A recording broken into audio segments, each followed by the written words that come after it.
Cycle గుర్తుకు ఓటేద్దాం, అయ్యన్నను గెలిపిద్దాం. అనకాపల్లి జిల్లా నర్సీపట్నం ఉపాధి హామీలో కనీస సౌకర్యాలు ఏర్పాటు చేయాల్సిన రాష్ట్ర ప్రభుత్వం నిర్లక్ష్యం చేస్తోందని అనకాపల్లి పార్లమెంటు నియోజకవర్గ కూటమి అభ్యర్థి సీఎం రమేష్ సతీమణి శ్రీదేవి విమర్శించారు.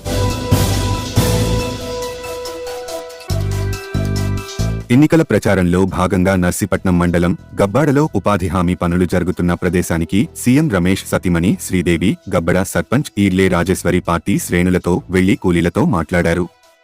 కేంద్రం నిధులిస్తుంటే పనిముట్లు సైతం కొనుగోలు చేయకుండా వాటిని రాష్ట్రం పక్కదారి పట్టిస్తోందని ఆరోపించారు.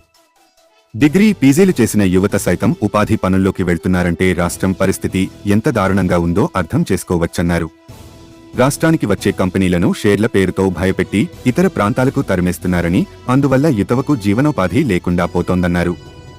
డిగ్రీ చదువుకున్న కొంతమంది యువత జీవనోపాధి లేక మత్తుకు బానిసలవుతున్నారని ఆవేదన వ్యక్తం చేశారు. కరెంటుతో పాటు నిత్యావసర ధరలు విపరీతంగా పెంచి ప్రజలపై ఆర్థికంగా భారం మోపుతున్నారన్నారు. వచ్చే ఎన్నికల్లో జగన్ను అధికారంలోకి దించేందుకు ప్రజలు సిద్ధంగా ఉన్నారన్నారు. అనకాపల్లి పార్లమెంటుకు పోటీ చేస్తున్న కూటమి అభ్యర్థి సీఎం రమేష్ అన్ని సమయాల్లో అందుబాటులో ఉంటారన్నారు. ఏ సమస్యనైనా పరిష్కరించేందుకు సిద్ధంగా ఉన్నారన్నారు. అధికార ప్రభుత్వం ఇచ్చే తాయిలాలకు లోను కాకుండా కమలం గుర్తుపై ఓటు వేసి అనకాపల్లి ఎంపీగా సీఎం రమేష్ ను, సైకిల్ గుర్తుపై ఓటు వేసి నర్సీపట్నం ఎమ్మెల్యేగా అయ్యన్న పాత్రుడులను గెలిపించాలని ఆమె కోరారు. ఈ ప్రచారంలో జనసేన నర్సీపట్నం టౌన్ అధ్యక్షులు అద్దేపల్లి గణేష్, టీడీపీ మాజీ ఎంపీటీసీ ఈర్లే రాజబాబు, గబ్బడ టీడీపీ అధ్యక్షులు అప్పలనాయుడు, యమాల సత్యనారాయణ, మారిశెట్టి రాజా, టీడీపీ, బీజేపీ, జనసేన నాయకులు, కార్యకర్తలు పాల్గొన్నారు. రావటానికి నరేంద్ర మోడీ పంపించడానికి అసలు సిసలైన కారణం ఏమంటే అనకాపల్లి దారుణంగా యువత గంజాయికి బలైపోతున్నారు, తాగుడుకు బలైపోతున్నారు. వాళ్ళు దేశానికి అవసరం. యువత కమలం గుర్తుకి, సైకిల్ గుర్తుకి ఓటేస్తే మనకు వచ్చే అన్ని సూపర్ 6 స్కీమ్ గురించి మీకు తెలుసు.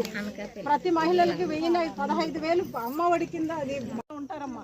ఇక్కడే ఉంటారు, నేను ఇక్కడే ఉంటా, మా కుటుంబం అంతా ఇక్కడే ఉంటుంది. ఏ రోజు మీకు ఆ ఫోన్ ఫెసిలిటీ కూడా ఇచ్చేస్తా. ఏ అమ్మా నాకు ఈ కష్టం ఉందని మీ ఇంట్లో మీ అన్నకు చేసినట్టు సీఎం రమేష్ గారికి మీ అన్న అనుకోండి, మీ అన్న అనుకుని ఫోన్ చేసి ఈరోజు గబ్బాక పంచాయతీకి ఇక్కడికి వచ్చాము. జనరల్గా మొత్తం ఈ ఎన్ఆర్ఈజిఎస్ వర్క్స్ దగ్గరికి అన్నిటి దగ్గరికి ఎవ్రీ డే నేను వెళ్తానండి, ప్రతిరోజు వెళ్తున్నాను.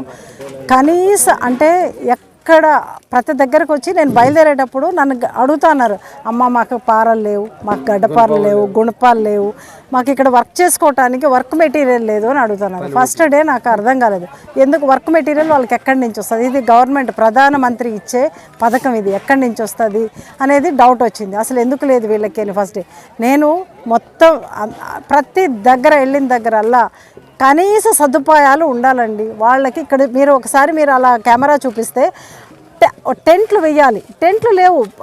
వాళ్ళుగా పాపం సెల్ఫ్గా చిన్న తాటి మట్టలతో వాటితోటి షేడ్ కంపల్సరీ.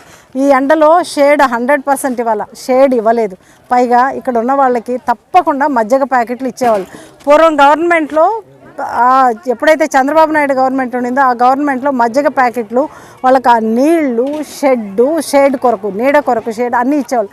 ఇప్పుడు అంటే పనిముట్లు ఇచ్చేవాళ్ళు. ఇప్పుడు ఏదీ లేదు, ఇవేవీ లేవు. మీరు ఈచ్ అండ్ ఎవరీ పర్సన్ అడగండి, ఎవరు మాకేం లేదు, మాకేమి ఇవ్వట్లేదు అంటున్నారు. అంటే ఈ ప్రధానమంత్రి నుంచి వచ్చే పథకం ఇది, ఆయన ఇచ్చే డబ్బులు ఇవి. ఆయనే ఈ పనిముట్ల కొరకు కూడా డబ్బులు ఇస్తాడు, ఈ షేడ్ కొరకు డబ్బులు ఇస్తాడు, ఈ మధ్య కొరకు ఆయన డబ్బులు ఇస్తాడు. ఈ డబ్బుని కూడా పక్కదోవ పట్టించే మన సీఎంకి మనం ఏమనుకోవాలా? మన సీఎం కాదండి, అయిపోయిన సీఎం. ఆ సీఎంకు మనం ఏమని చెప్పుకోవాలి? జగన్మోహన్ రెడ్డికి ప్రతి ఒక్కరూ ఇక్కడి నుంచి నేను ప్రతి దగ్గర వెళ్ళిన ప్రతి దగ్గర సమస్యలు. ఇంకొకటి అతి ముఖ్యంగా ఏమంటే డిగ్రీలు పీజీలు చదువుకున్న పిల్లలు ఈ చెరువు పని చేస్తున్నారు. ఏం బాబు అంటే ఉద్యోగం ఈ 5 ఏళ్లలో ఒక్క ఉద్యోగం కూడా ప్రొవైడ్ చేయలేదు.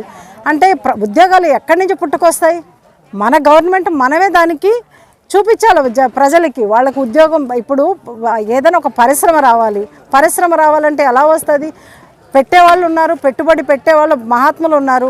మన ఆంధ్రప్రదేశ్కి పెట్టుబడికి పెట్టాలని వచ్చిన ప్రతి ఒక్కరిని మన ముఖ్యమంత్రి వాళ్ళని భయపెట్టి తరిమేశాడండి. భయం అంటే ఎలా వస్తుంది? నువ్వు పెడతానో కంపెనీ, మాకెంత షేర్ ఇస్తున్నావు, మాకింత షేర్ అంటే కంపెనీ వాడు ఆ షేర్లు ఇచ్చి వాళ్ళని మేపి అమ్మ బాబోయ్ మాకు ఈ పరిశ్రమలు పెట్టేది వద్దు, ఏం వద్దు, మేము వెళ్తాం ఏ గుజరాత్కో వెళ్తాం, ఏ మధ్యప్రదేశ్కో వెళ్తాం, ఎక్కడికో ఉత్తరప్రదేశ్కో వెళ్తాం. మహాత్ములు ఉన్నారు ఉత్తరప్రదేశ్లో, యోగినాథ్ లాంటి వాళ్ళు, వాళ్ళ దగ్గర పోతాం. వాళ్ళకు మాకు పోయిన దగ్గర నుంచి అదిగో ఈ ల్యాండ్ చూపిస్తున్నారు, ఉన్న ప్రాబ్లమ్స్ ఏదైతే ఫారెస్ట్ క్లియరెన్స్ ఎవ్రీథింగ్ ఇప్పిస్తాం మేము, మీరు రండి మా జనాలకు పని మా ప్రజలకి ఉద్యోగాలు వచ్చేది చూడండి అంటున్నారు. ఇక్కడ బై మిస్టేక్ ఎవడైనా పరిశ్రమ పెట్టాలా అంటే ప్రతిదీ ప్రాబ్లమేనండి. ఫారెస్ట్ క్లియరెన్స్ ఇప్పించరు, గవర్నమెంట్ నుంచి ఒక్క చిన్న హెల్ప్ చేయడు, వాడు 1 సంవత్సరం 6 నెలలు ప్రయత్నం చేసి వద్దులే నాకు ఇక్కడ అని పారిపోతున్నాడు. అలాంటి పరిస్థితులు ఏ పరిశ్రమ లేనప్పుడు పిల్లలు ఏం చేస్తారు? ఏమీ చేయరండి. ఇప్పుడు ఎలా అయిపోయిందంటే మొత్తం మీద ఆంధ్రప్రదేశ్ అంతా అంటే డిగ్రీ చదువుకున్నాక వాడికి ఏం దిక్కు తెలియలా, గంజాయికి బానిస అయిపోతున్నాడు, తాగుడుకు బానిస అయిపోతున్నాడు. ఎవరో అరాకొర తల్లిదండ్రుల మీద ప్రేమ ఉండేవాడు మాత్రం వచ్చి మట్టి పని, ఇది ప్రధానమంత్రి పని, ఈ పనికి ఉపాధి హామీ పనికి వచ్చి వాడు పని చేసి ఆ 300 రూపాయలు కూడా వాడు అంటున్నాడు, అమ్మ నేను ఎక్కడికైనా వెళ్ళాలంటే ఒక బస్సులో వెళ్ళాలా, ఒక సర్టిఫికెట్ కావాలనుకుంటే నేను మామూలు అప్లికేషన్ కావాలంటే దానికి డబ్బులు పెట్టి కొనాలా, ఆ డబ్బు కూడా నేను తల్లిదండ్రులను అడగలేక నేను వచ్చి ఇక్కడ పని చేస్తానని అంటున్నాడు. ఎంత దీన వ్యవస్థలో ఉంది మన గవర్నమెంట్. ఇప్పుడు ఇన్ని 5 ఏళ్ళు పరిపాలన చేసి జగన్మోహన్ రెడ్డి ఒక్కసారి మాత్రం నిజంగా మనసు పెట్టి ఆలోచించాలా. అసలు నేను ఏం చేశాను ఆంధ్రప్రదేశ్కి? ఈ ఆంధ్రప్రదేశ్ నుంచి 5 ఏళ్ళుగా ముఖ్యమంత్రి కుర్జీ సంపాదించుకుని ప్రతి ఒక్కరిని ఇసుక మాఫియా, అసలు ఎక్కడికి పోయినా ఫైన్ అండి. చెత్తకు ఫైన్, నిల్చుకుంటే ఫైన్, కూర్చుంటే ఫైను. అమ్మ ఈ డబ్బులు కరెంట్ ఛార్జీలు పెంచేశాడు, భయంకరంగా పెంచేశాడు. అంటే ఆయన ఇచ్చే 3,000 రూపాయలు 2,000 రూపాయలు ఇచ్చి 1,000 రూపాయలు 20,000 కొట్టేస్తున్నాడు. చాలామంది అంటున్నారు ఆడవాళ్ళ దగ్గర 2,000 3,000 డబ్బులు వచ్చి మగవాళ్ళ జోబీలంతా పోతుందమ్మా, మేము అసలు మాకు నెల తిరిగి ఇటు చూసుకునే లోపల మాకు అప్పులు మిగులుతున్నాయి అంటున్నారు. అంటే ఇంత దీన వ్యవస్థలో ఉన్న ఈ ప్రభుత్వాన్ని నేను వెళ్ళిన ప్రతి దగ్గర విమెన్ కానీ మెన్ కానీ నా దగ్గరకు వచ్చి అమ్మ మీరు ఈ ప్రాబ్లం చెప్పండి, ఇంత దారుణంగా ఉంది, ప్రతిదీ మోసం, మా అకౌంట్లో డబ్బులు పడినట్టు మాకు వచ్చి మాకు ఏదో ఒక ఇది ఇచ్చిపోతున్నారు, దాన్ని చూస్తే మా అకౌంట్లో డబ్బులు లేవు, ఏమీ లేవు, ఈ కర్మ ఏంటి, మేము ఈ డబ్బులు అప్పు ఇది మా నెత్తి మీద పడుతుంది అని చాలా వాపోతా ఉన్నారు. ప్రతి దగ్గర కంప్లైంట్స్. ఇటువంటి గవర్నమెంట్ని రెడీగా ఉన్నారండి. ఒక్కటే చాలా రెడీగా ఉన్నారు. మేము ఇమ్మీడియట్గా మాకు 13 ఎత్తేది ఈ రోజు అయితే బాగుండు అంటున్నారు. గుద్దేస్తాం, మా ఫస్ట్ ఓటు కమలం నరేంద్ర మోడీకి వేస్తాం, సెకండ్ ఓటు చంద్రబాబు నాయుడు సైకిల్కి వేస్తామని గంటపదంగా చెప్తున్నారండి. ఎవరు చెప్పని మనిషి లేదు. నేను పోయిన ప్లేస్ ప్రతి దగ్గర చెప్తున్నారు. సీఎం రమేష్ గారు అంటే ప్రతి ఒక్కరు పేరున సీఎం రమేష్ గారు రావటం మా అదృష్టం. అసలు నిజంగా మేము ఎంత పుణ్యం చేసుకున్నాం అంటున్నారు. ఇది ఎంతో అదృష్టంగా భావిస్తున్నాం. ఈ ప్రజలకు సేవ చేయడానికి రమేష్ గారికి అవకాశం కల్పించిన నరేంద్ర మోడీకి ఎప్పుడూ కృతజ్ఞతగా ఉంటాం. ఈ ప్రజలకు సేవ రమేష్ గారు 24/7 అవైలబుల్గా ఉంటారండి. ఆన్ ఫోన్ కానీ పర్సనల్గా ఉన్నప్పుడు పర్సనల్గా ఉంటారు, ఆన్ ఫోన్ 24/7 ప్రజలకు ఏ సమస్య వచ్చినా ఏదొచ్చినా నిలుస్తారు, సమస్య పరిష్కరిస్తారు. సీఎం రమేష్ గారు సమస్య పరిష్కరిస్తారు అనేది ప్రతి ఒక్కరికి తెలుసు. ఎలాంటి సమస్యనైనా పరిష్కరిస్తారు. కానీ మన ప్రజలకు ఉన్న సమస్యలు చాలా చిన్నవి. ఈ సమస్యలు పరిష్కరించడం అంత కష్టం కాదు.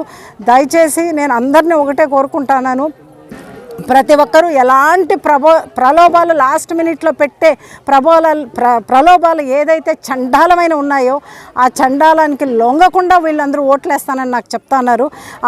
ఆ డబ్బులు అయితే నేనైతే అది కూడా ప్రజల డబ్బే కాబట్టి తీసుకోండి, మీరు ఏం ఫీల్ కావద్దండి, అది కూడా మీ డబ్బులే అని చెప్తాను.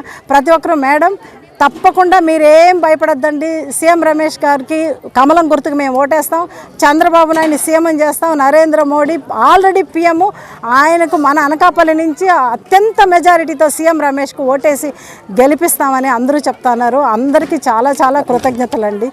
జై శ్రీరామ్. మరిన్ని తాజా వార్తలకు చూస్తూనే ఉండండి మైత్రి న్యూస్. ప్రతి క్షణం ప్రజల కోసం. Please subscribe.